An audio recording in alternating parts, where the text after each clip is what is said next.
Hello and welcome back to the Will I Vike It podcast. And today my guest is Rebecca Noden from Nodens Coffee in Royal Wootton Bassett, Yep. to give it its full title. So full disclosure, Rebecca is my sister-in-law. I've known her since she was 4. And so yeah, I thought we'd get her on and we're going to talk a bit about what she does. We're going to eat some food and probably talk about some of the recipes from my cookbooks. But we'll get to that in a bit. But we're going to initially start off, we're going to give Rebecca some coffee.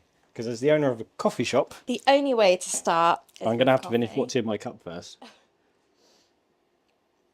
Do you need my cup? Am I going to have to down? Down it. It's Great only, start. It's only vodka. Go on. Straight vodka, only way to start. Yeah. So, yeah, I've got some acorn coffee because I figured what better thing to give someone that makes coffee for a living than a coffee substitute.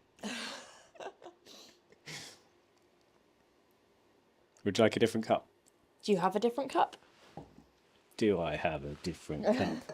So this is actually the first time I've recorded from home with someone for the podcast as well. I mean, normally I'm all up for downing beer, but So, brilliant. Thank you. acorns from a tree just outside there. Locally Very local. sourced. Yeah. And I thought today we'd try and convince you that some of these things should go on the menu at Nodens Coffee. Oh, okay. All right. Perfect. So give it a go, see what you think. You don't have to agree. No. I'm waiting for you to drink it first. I'm wondering why you're not tasting it too. No, I quite like it. To me, it tastes quite like coffee. It does actually taste like coffee. Yeah. I'm very surprised. I didn't think it was going to taste like coffee at all.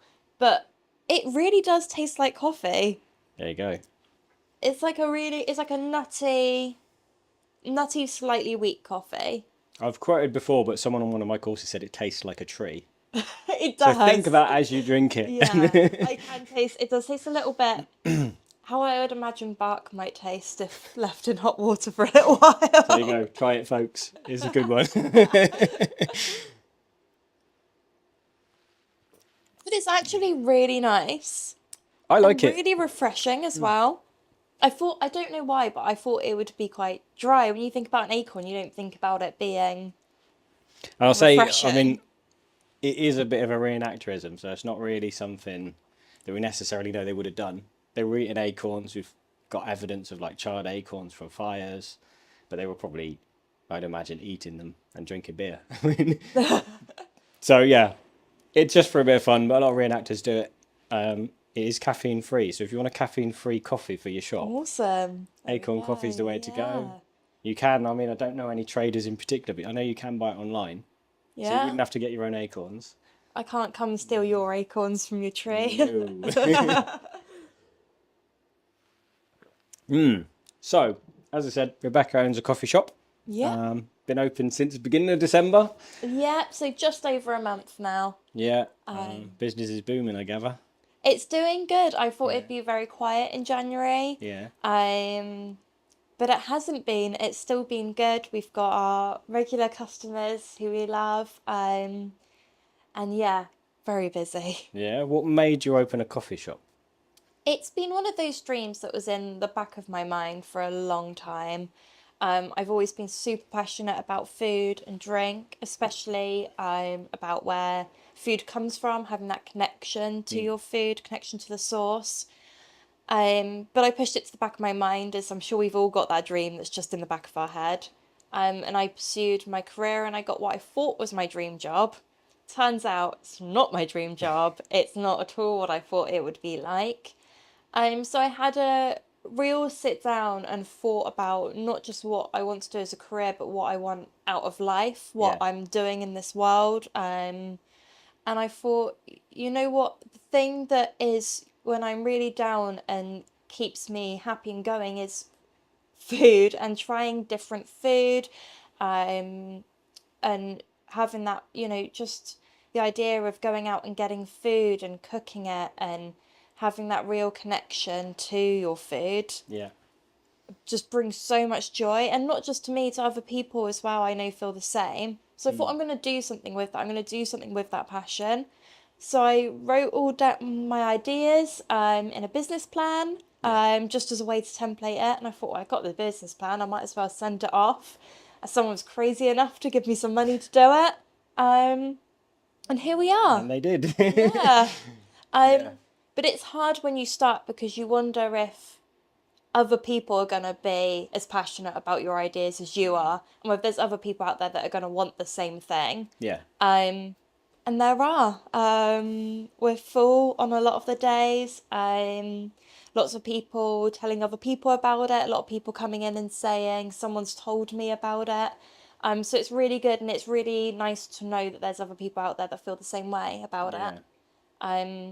I think as well with, food and drink, people would sit round tables and use it as a centerpiece of a celebration. It was a way to gather, it was a way to socialize. And I think our lives can get so busy in sort of modern society that we don't do that too much anymore. Yeah. But I think going to a coffee shop and having some good food and sitting there with your friends is just like a little piece of that. For example, the Vikings, they had banquet halls, Yeah. just to celebrate, and food was literally at the center Bring people of together. that. Bring Yeah. people together, exactly.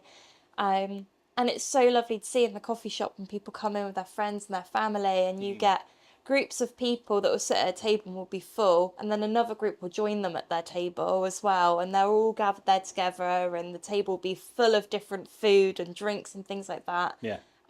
Yeah, it's lovely to see, and it's lovely to see other people getting that joy from it. Yeah. So I originally did ask you for a copy of your menu because I said I was going to try and Vike the menu. Bit more difficult than I thought. Things like bagels, kind of hard to do when you're a Viking. So we decided on the acorn coffee, and then as you've probably already noticed, I've got some stuff here that I've hidden. I'm a Just so little it's bit a scared, if surprise. I'm honest. And I mean, most of it's relatively normal food for me. For you. But I thought, yeah, we'd see, maybe give you some suggestions for things that you might put on the menu. Maybe, I Okay. don't know how many Vikings you get coming in the shop. Or is it more Saxons? What's the kind of clientele? Is it We try and keep them at separate sides of the room. no weapons? You take them away Yeah, at the door? take them away at the Right. door, yeah. Yeah. So, this one I actually picked up yesterday. Anyone that's seen the episode at the goat farm will be familiar with this already. You look terrified. This is fun. So, woo! Ooh, We've got okay. some goat bones. And the idea of these is to eat the marrow that's inside them.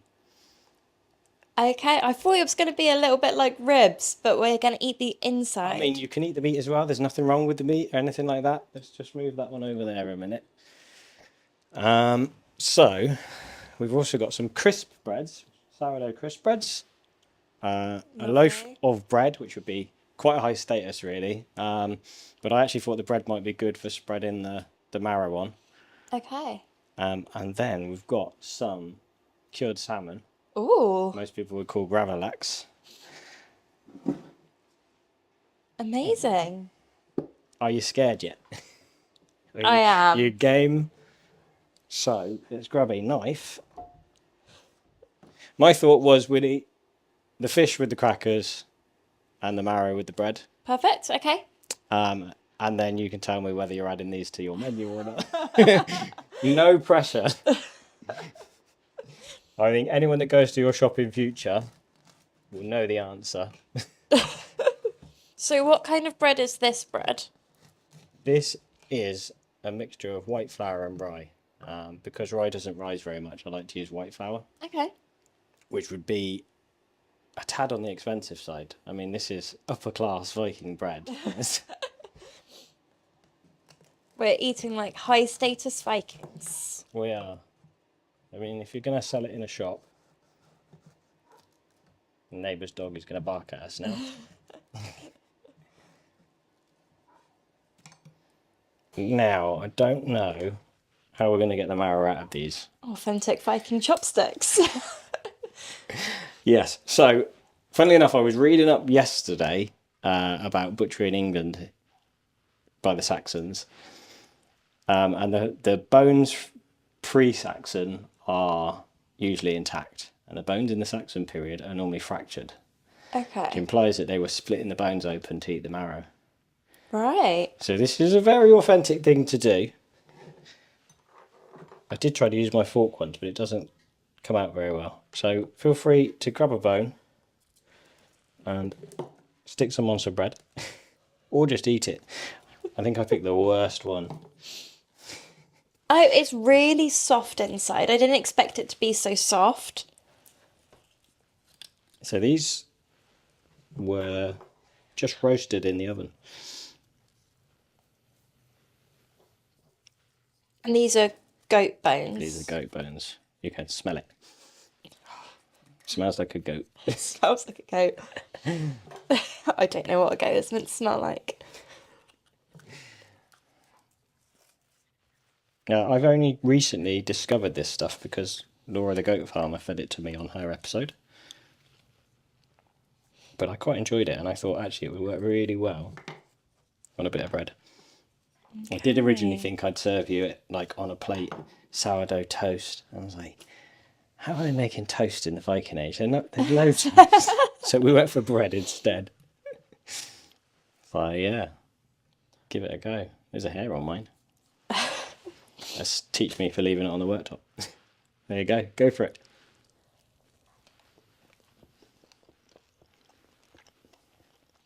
It is actually quite nice. I was very hesitant. It's definitely not something I thought I would ever eat. It's creamy and meaty. I mean, it's Yeah, it's very creamy. almost like spreading lard on a bit of. It of is. bread. It's like it's almost tastes quite like buttery. It's like a really buttery pate.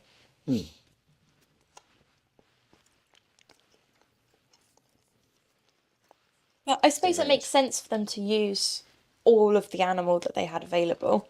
They would have made use of everything possible.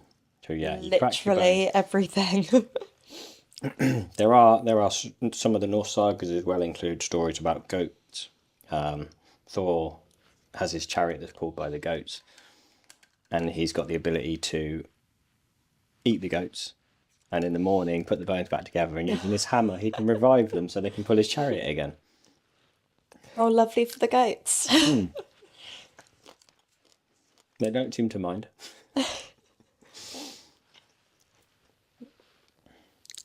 And again, very local. So these goats are only down the road from you. These are from 20 minutes away. Beautiful. I'm very lucky to have something like that locally. Which is another thing you're quite keen on, isn't it? With your produce, your lunches and things, you're trying to pick small businesses and local food and really high quality stuff.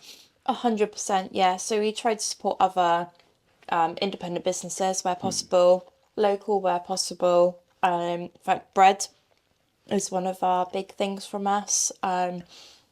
Bread day was so great, trying all the different breads from all the different suppliers. And we had a whole range of dips and things to try them with.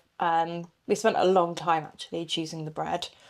And yeah, we settled on another independent supplier that make our sourdough bread for us. But again, same with cakes, donuts, things like that. It's all other local businesses, other businesses that have the same passion that we do about their food, about using high quality ingredients, and also doing it in an ethical way. So using ingredients that you know where the source is of it. It's not just come from some big chain that are just there to get money. It's come from people that are doing it because that's their passion. Yeah. More coffee? I would love more coffee. It's actually very good. Obviously, the cafetiere is not particularly Viking. But so if I was at an event, I would normally, I've got one here, I'd normally make it in a jug, strain it for a cheesecloth. So how do you do it? So you get the acorns and then you grind them? Yes, so the acorns, usually they're put into water first to like leach out some of the tannins, which is actually the thing that most people think makes them poisonous. It's not, it's just that they're very bitter and very hard to digest. I'm going to burp now. Apologies. So, yeah, so then they're leached in water. They're finely chopped and then they're oven roasted, which gives them that same kind of coffee roasted flavour. Right. And then ground up into a powder at the end. Okay. Yeah. There is a video on my YouTube channel if anyone wants to see how it's made fully. Because That sounds actually very interesting on how they would have done that. Have you tried roasting them to different levels, like light, medium, dark roast, acorn coffee? I think when I did it last year, I did them a lot lighter. And this year, some of them were black when they came out. They were proper dark roast. Dark roast coffee. Which is, yeah, so that's probably where we're at where with like it does taste really like coffee. I'm so surprised. And you can do a similar thing, but you can, using more water to leach out more of the tannin, you can then grind them down into flour and use them to bulk out your bread flours to make loads of bread and things. Yeah, which probably more realistically they would have used it for something like that. Yeah. But yeah, it's a nice idea. It's nice and great to keep you going when you're at the shows as well. Have something warm to drink. Yeah, exactly. All right, so you didn't get too squeamish at the bones, which is always good. I didn't. I'm quite impressed with myself. Yeah. But yeah, not something I thought I would ever eat, I must admit. I don't know what, I mean, it's goat I'm glad meat, I so did. I do like a bit of goat. Oh, it's crispy. Crispy? I don't think there's much on this one. But you're no stranger to my experiments, because usually when I'm writing cookbooks, you and your husband, Steve, are one of the first people that gets invited over. So you've been over when I've done suckling pigs, goat heads, like any of the weird foods that I've ever made. Yeah, most of the time it's a great job to have. But there have been a few things that I've avoided and been too squeamish to eat. I But can't remember, did you try the brains? I did not. No. Hey, No. Steve, Rebecca's other half, ate one of the eyeballs. He will eat very literally brave. anything. Not for me. Yeah, speaking of goats, I always call him a goat because he will eat everything. There's actually a bit of meat on that one. But one of the foods that you've made for us before is pinnicchio. Am I saying that right? Pinnicchio. That Sorry, was- Norwegians. That was very good. And again, I hadn't had goat before that. That was something I would never have tried without. Love pinnicchio. Yeah. But it's a very strong goaty flavour, whereas like gnawing on a bit of this is quite mild, I Yeah. think. Yeah. So, but I think there's that curing process sort of intensifies it a little bit. Which probably not a beginner's thing. If you haven't tried goat before, don't try pinnicchio. So do you think it would have just been goats that they would have eaten the marrow of? Would it have been other animals as well? No, there's evidence from other animals as well. So, yeah, cattle, sheep. Wow. Not so sure about pigs. I haven't read anything about cracked pig bones, but I was reading mainly about sheep, goats, and cattle. So yeah, I mean it's nutrition, it's food. Yeah. If you're gonna kill an animal, which they would have only mostly done in the winter or for a feast, you're gonna make the most of it. So. Yeah, definitely. Yeah, And very tasty. I mean, there's evidence that they crack the skulls as well, which could be for the brain. Or it will be for the brain, but it could be for eating the brain, or it could have even been they used to use the brains for tanning hides. Right. So once you've skinned the animal, you rub the brains into it, and that's like one of the older methods for tanning. So don't know necessarily which way they would have gone, or if they would have done a bit of both, possibly. I mean, I imagine that they would have tried it at some point if yeah. if they had them to hand, but Yeah. So then, yeah, we've got some, what most people would know as gravlax, which I cured myself, not from the supermarket. Have you had cured salmon? I haven't. I've had smoked salmon, but I haven't had gravlax before. Although it is something that I've actually wanted to try for a little while now. I think for your fancy Wootton Bassett clientele, then this would go down. I think it would go down better than maybe serving up bone marrow. So we're saying not putting bones on the menu? I'm saying that we might get a few opinions from customers if we gave them some bones on a plate. I mean, you let dogs in. They'd love it. The dogs would love it, and the dogs are our most important favourite customers. So there we go. So, right.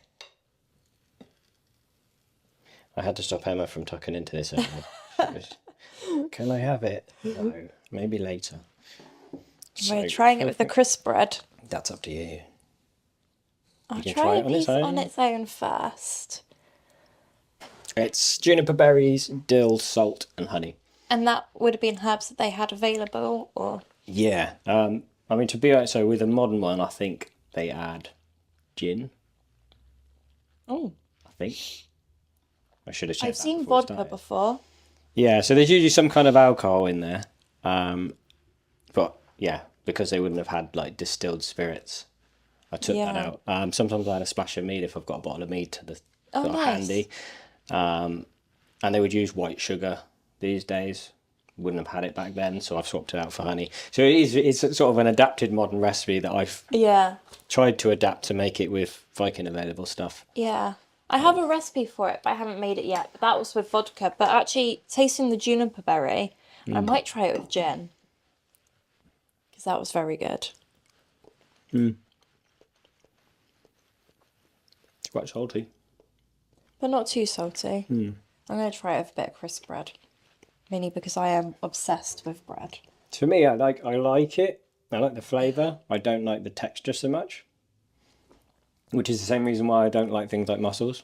Like, Right. There's a texture thing. Mussels, oyster chicken, lovely. But an oyster, not so much.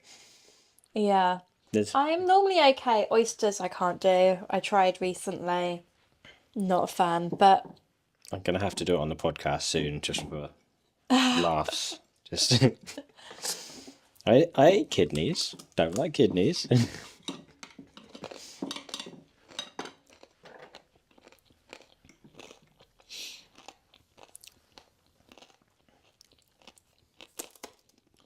Very crisp. it's good very tea. good on crisp bread. That's sourdough crisp bread, so It's lovely. take that on your menu. Perfect, yeah.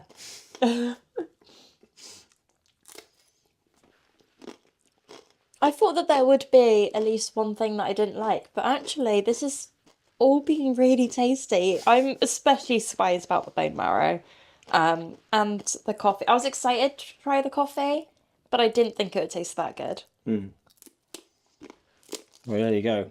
It's a winner. Are you going to put any on the menu? You're just going to keep them out the back for when I come in and go, quick. Pretend that we serve it.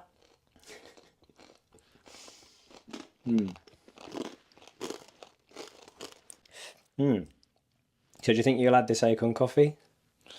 I'm pushing this issue today. We're going to get something on the Nodens menu. Come on. It's very good. And you know what I like about it? One of the problems with decaf coffee is often the coffee will come from one farm, Yeah. and then the coffee is flown to somewhere else for it to have the caffeine taken out of it, which is quite a big process. Hang on. So they have to remove... They This is going to make me sound stupid now, but I genuinely I've never thought about this. They remove the caffeine from coffee. Do you know how? It's a process that uses CO2, and that is as much as I know. But So environmentally, is that worse? environmentally, most of the time it's not great because it's being flown from one place to another and then over here. But one of the things that we were quite careful with when picking our decaf coffee is it's actually all done on one farm to reduce the air miles. Yeah. And it also means as well that you're reducing the amount of people that are in the chain rather than it going from one place to another supplier to another supplier. You're keeping that chain as small as possible. Yeah. And when looking at just the coffee in general, we picked the supplier very carefully with that for sustainability, but also for ethical reasons as well. So we buy it from a roaster. They roast the coffee for us, and he will go over to the farms, which are in South America for the blend that we use. And he meets the farmers, and he stays with them. He stays with their family. There's very few people in that chain, which means that the farmers are actually getting paid a fair amount for their coffee. So this guy you're talking about, he's UK based? Yeah, he's UK based, so he's in Chippenham. Yeah. So it's only 20-30 minutes away from the coffee shop. But he grew up on a coffee farm. And his whole passion is coffee. He's very, very passionate about it, which is great because that's exactly what we were looking for. Someone that's not just doing it to get as much money as they can. He's doing it because that's what he cares about. That's his passion. He's another small business as well. And yeah, he's got that direct link with the farmers. Often the coffee is named after the farmer as well. Right. So it means not only are you closer to the source, but you know that when you're drinking your cup of coffee, that the person that's put the most amount of effort into it is being also paid for their time. And our coffee is artisan coffee. And you hear that phrase a lot, but not many people know what it means. And what it means is that everything's done in small batches and often by hand. So they're small farms. They're often a farmer and his family that are doing it with maybe a couple of workers. Yeah. And they're checking by hand whether the coffee's ripe. They're harvesting it by hand. The roaster then roasts it by hand and is checking it by eye, not using computers and things like that. And then when it comes to us, we're just a small team and we try and put as much care into the coffee as everyone else has done, which for you as a consumer means that you're drinking a great cup of coffee, and there's no guilt that you need to feel when you're drinking it because you know that everyone in that chain has got a fair price for what they've done. We've tried to be as sustainable as we can. And you're supporting people that are just small businesses that are doing what they love. And not just the coffee, we try to do that with all of our ingredients, and that's why we use other small independent businesses as well. Nice. Yeah. Yeah. So it's not coffee that's just been sat on the shelf and hasn't been loved at all. It's fresh coffee that's been made with purpose. Just like my acorn coffee. Just like your acorn coffee. So basically, I'm looking for a sale now. You see what I'm saying? So with your acorn coffee, so in the coffee industry, Yeah. there's sort of two fields, I guess, in it when it comes to a consumer having coffee. The last process, which is fresh coffee and not so fresh coffee. So for us, after it's been roasted, we use that coffee within 2 weeks of it being roasted. And you can taste the difference. Whereas... Mine's months old, sorry. Oh, that answers that question. Yeah. Probably October I made that. Well, that's not too bad. So, yeah. It's not like it's been sat on the shelf in a warehouse for years like some coffee is. Have you Not tried? gonna name names. Have you tried having it fresh? What, fresh acorns? Yeah. Yeah, I would have brewed some after I made it. I can't think of any noticeable difference though. Oh, maybe that doesn't happen with acorns as much as it happens with... It's hard to say, isn't it? Because without having a source of acorns like now, where I could brew some today and Yeah. have them side Try by the- side. Whereas what I think of as acorn coffee a few months down the line, maybe the flavours are different. Yeah. I don't know. I think with coffee, you can tell. You don't need to have them side by side. You can tell. So maybe that isn't a fact of acorn coffee. I did wonder originally I was going to get some of your coffee. Have And it side brew by it up. side. Maybe this wouldn't taste so much like coffee if we had actual coffee next to it. Yeah, there's that. Or I was just going to serve you your own coffee and like claim that it was my own. See if you notice. Wait a minute, I know those beans. That's a familiar taste. Yeah. Yeah. The other thing, have you tried it with milk? Yes. How does it taste with milk? Like coffee with milk. And would that have been something that they would have done?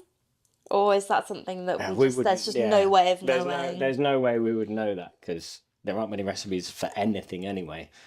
And yeah, like I say, the coffee realistically is probably a reenactorism. It's just... Yeah. It's something they could have done, but whether they would have... Yeah, so I don't know whether they would have put milk in it or sugar. Well, we know no sugar because they didn't have sugar. You could try it with honey. Yeah. Honey and coffee is very nice. I know people that drink the acorn coffee with sugar in. Yeah. So... You have to try it. To be honest, though, it's not bitter. I thought it would be bitter, but it's not. So I don't think you really need anything sweet in I there. think if you took the acorns and didn't process them through water first, Yeah. then you'd have that more bitterness coming through.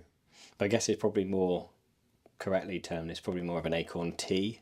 Yeah. Although everyone calls it coffee. I suppose because they're roasted, I suppose it is a coffee, but I don't know. And is it a similar amount of the acorns that you use to how you would make a cup of tea? Yeah, so I usually put like 2 teaspoons Okay. per cup. Yeah. See, Yeah. I'm interested now how it would taste if we put it through the coffee machine. And really got so the great thing about a coffee machine is that the full coffee machines is that you can really dial into the flavors. So Yeah. you can use less water, more water, you can get the water to go through it for more time or less time, and you really get the sort of subtle notes in the coffee, and you can make it more bitter, more sour. So I'm interested what would happen if What we would be put. the minimum amount you could put through? So we use between 17 and 18 grams, which is quite a lot of coffee. But you can get away with 14, 15, which is what a lot of other coffee shops and cafes use. How many cups does that make? That would make a double shot. So Okay. realistically, 1 cup. You could split it to two. Is that a suppose you- lot of acorn? I don't know, I measure it in teaspoons. So I'm like, trying to think. commercially wise, It's probably you about have to weigh it. 3 teaspoons. Yeah, we'd have to weigh it. Yeah. Maybe that's a future experiment, is to run some. I Yeah. was thinking, do we need like a bag of acorns in order to run your machine? Or can we just go, here's a small bag and do it that way? Yeah, we might have to try. Well, if you think about the coffee bag size, probably when you grind an acorn, it's probably about the same density as coffee beans, I would imagine. Yeah, I don't know. That needs more thought and Experiment for another experiment. time. Yeah. Part 2. I just Part want 2, to come yeah. back and have more food. I'm just trying to. Can we do another one from the coffee shop? Yeah. Yeah, with the ghosts. Yeah, our haunted coffee shop. I don't know whether this is a selling point. I mean, I can cut it if you like. No, it's one of the oldest buildings in Bassett. And it's a stop on the ghost tour that they do. It wasn't always a coffee shop. It wasn't always a coffee Yeah. shop. So what I've been told is that there's a pub next door to us, and I'm told that back in the day that would have been just one big building. Yeah, and it's one of the oldest buildings, and there's a couple stories about people thinking that they hear spirits or see spirits, or a case of what could be sleep paralysis. Yeah. Or it could have been a ghost. Okay, so episode 2 from the coffee shop. Acorns running through the coffee machine and a Ouija board. Yeah. Right, I've said it, so we're going to do it. I'm not sure whether Vikings had Ouija boards, but, it'll be fun. Maybe that's a topic for research in between. Did they have Ouija boards? They definitely didn't. What was it, a game invented in like the 19th century, I think? Or maybe it's just little bit. slightly too modern. Yeah, Yeah, it's about 900 years out. maybe not. But I don't know if they're there, but I say good morning to them and I say good evening to them just on the off chance. But so far they've been good to us. I think that they enjoy the coffee and the sourdough bread. I mean, it probably smells good. Yeah. Fresh coffee every day. I haven't tried what they do in the Addams Family, which is put the coffee down the toilet in the morning so the house can have some. Okay. This is taking a weird turn.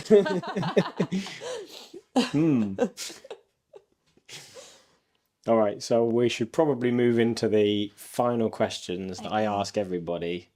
So, first question is, if you had an unlimited budget, what would be your dream project? That's such a good question. There's so many things that I would want to do. One of the things that I think is actually going to be our next big stage is doing a bar in the evening as well. A little good. pop-up bar, something quiet, cocktails. I know that our espresso martinis are just going to be the best. I nearly did that today. Yeah, with the acorn With the coffee. acorns, yes. But then I was looking into the recipes for it, and they've all got like Hulu in. Yeah. which is coffee flavoured anyway. And so I thought, are we gaining anything? So I decided against it. Would the Vikings have had vodka? No, no, they wouldn't. But So I just thought it would be fun, it would be couple fun. of issues with that. It doesn't have to be Viking. I mean, Yeah, but yeah, sort of a secret bar speakeasy type thing. Yeah, mead. mead would be very good. And everyone that I've given mead to has loved it. I don't know why it's not more available. The mead that you get in the supermarkets is not mead. Yes. Victory. I finally got through to someone. It's true though, but proper mead, it's very good. Yeah, and everyone I've given it to has loved it. So maybe that could be on the future menu. That would be good. There you go. We can get. We're not selling this stuff, but we might get mead on the menu. Yeah. So I'll put you in touch with one of the awesome suppliers, and Please you can get some really good mead. Yeah. Rather than Which super. I obviously have to sample plenty of before being able to put it on the menu. Well, as a real expert, I think you're going to have to invite me to the tasting. Yeah. All right. So so that would be your dream, would be to sort of extend the business and. Yeah, it's a hard Have a question to bar. answer because Yeah. I'm doing my dream at the moment. That's the thing that I'm doing. Starbucks. So it's yeah. Take on the big companies, maybe. Yeah, I mean, we're already thinking about where our next location could be. heard That's it a here little first. it's a little while off, but yeah, we're already thinking about that. This is definitely just the beginning. So are there other coffee shops in Bassett? There are cafes in Bassett. There's not like a Costa or a Starbucks. There's a Costa. Right, so we're buying them out first with unlimited budget. Yeah, I mean, I guess, Take yeah. out the competition. Yeah, and then I think our next move would be somewhere like Bath. A city that's just got so much character Yeah. there. Yeah, that would be. And you can sell the more artisan sort of coffees. Yeah, definitely. I sourdoughs think and there's things. definitely a market there for people. And the goat bones. They love goat bones in Yeah. Bath. Just go Bath, there's goat bones everywhere. It's the one thing everyone says, isn't it? Should we go to Bath? I don't know. There's a lot of goat bones. Yeah, that sounds good. So, next question is, do you think you could have survived on a Viking age diet? You know what? I think I would have loved to survive on a Viking age diet if I was more upper class Viking. Or an upper class Viking? Yeah, I mean, I'm loving the bread and the salmon, but realistically, that would not have been the majority of Depends people, where you live more right? than anything, really. You know, Okay. a lot of fish would be more coastal unless it was cured. Yeah. So by curing that would now keep. So in actual fact, could be transported Yeah. inland. And things like mussels were imported or like brought further inland. Nice. So yeah, it's more not so much about the status, but more about where you live and whether you've okay. got your own livestock and that kind of Right. thing. Yeah. Yeah. But I think just meat, bread, maybe a good protein. I'm set, I'm happy. The only thing you would miss, this is kind of the follow on is You know what? I think it's going to be one of those simple things that are probably mass produced, like macaroni cheese. macaroni cheese. Yeah. Viking age macaroni cheese. Could they have done it?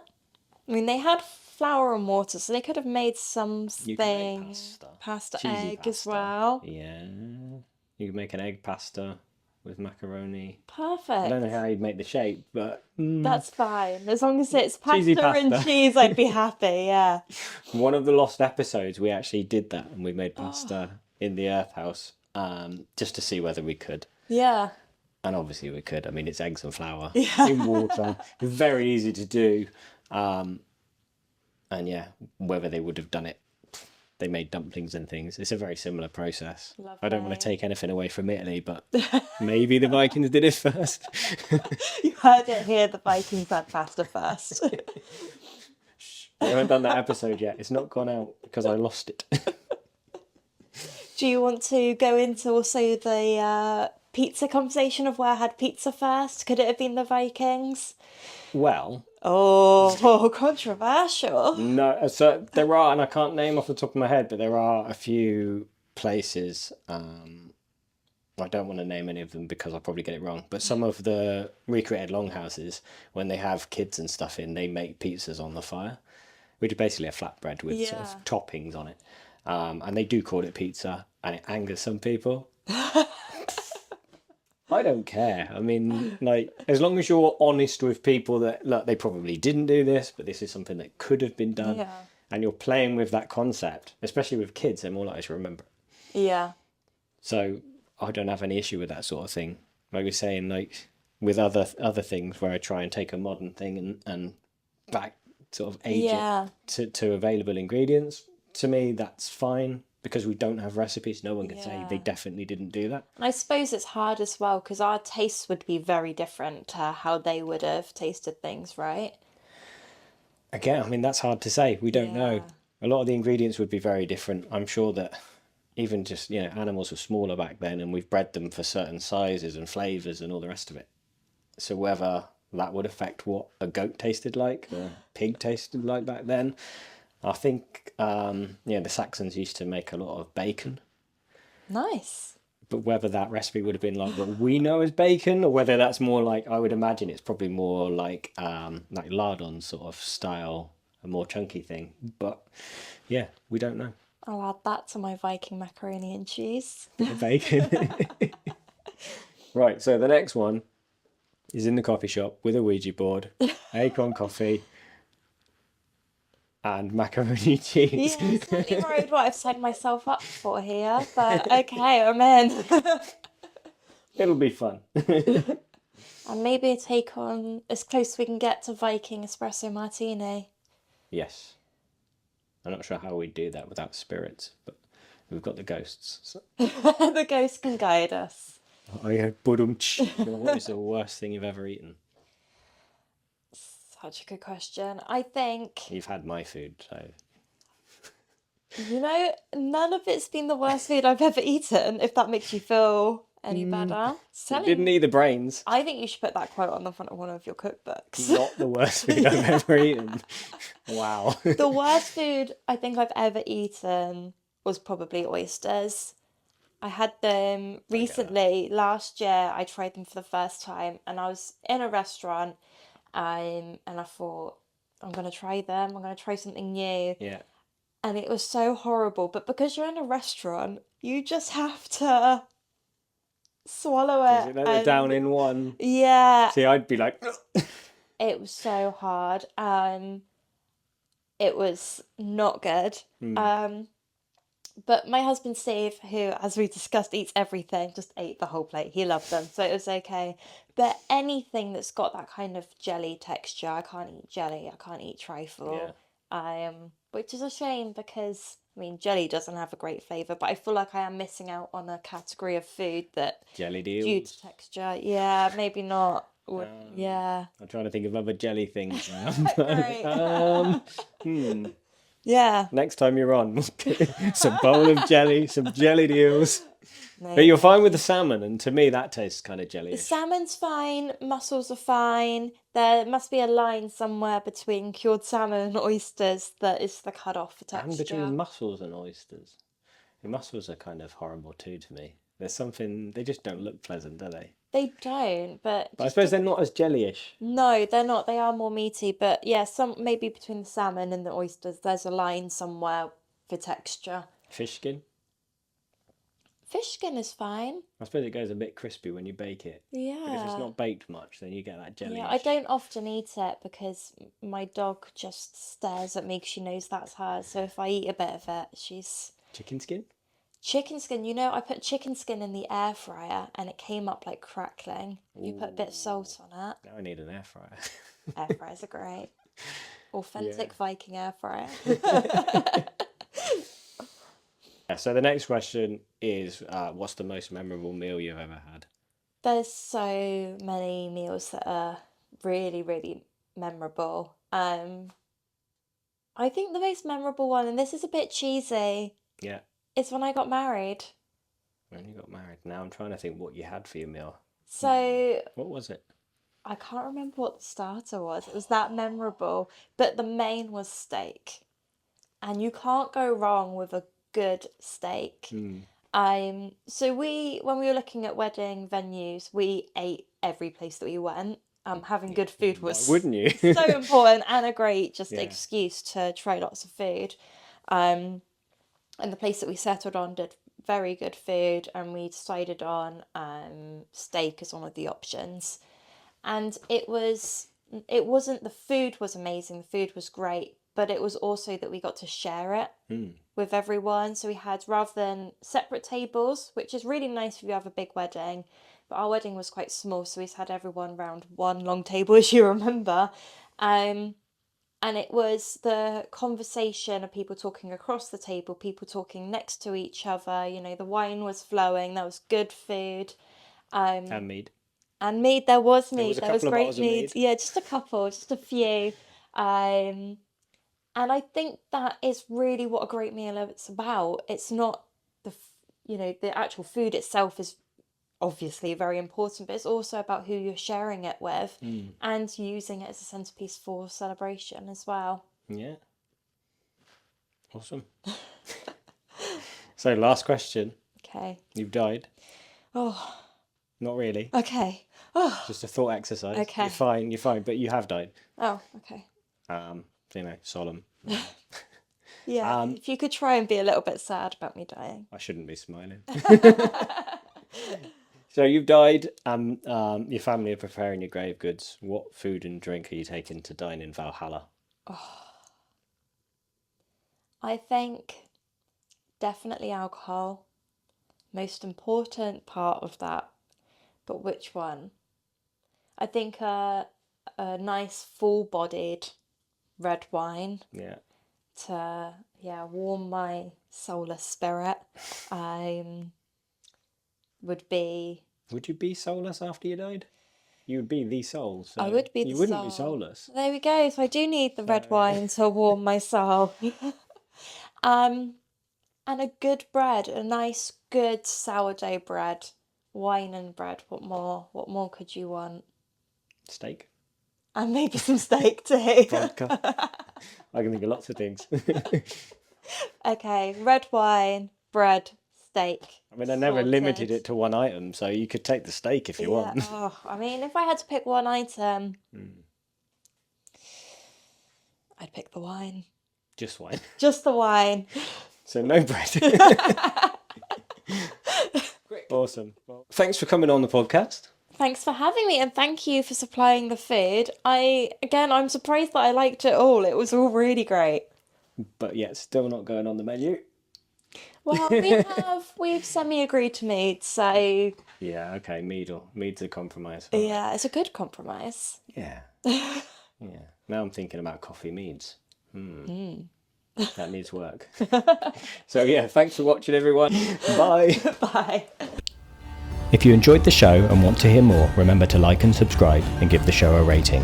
You can also help keep the show going by becoming a Patreon, where you'll get early access to all episodes. Or check out my range of merch on my store. Links are in the episode description. Thanks for watching.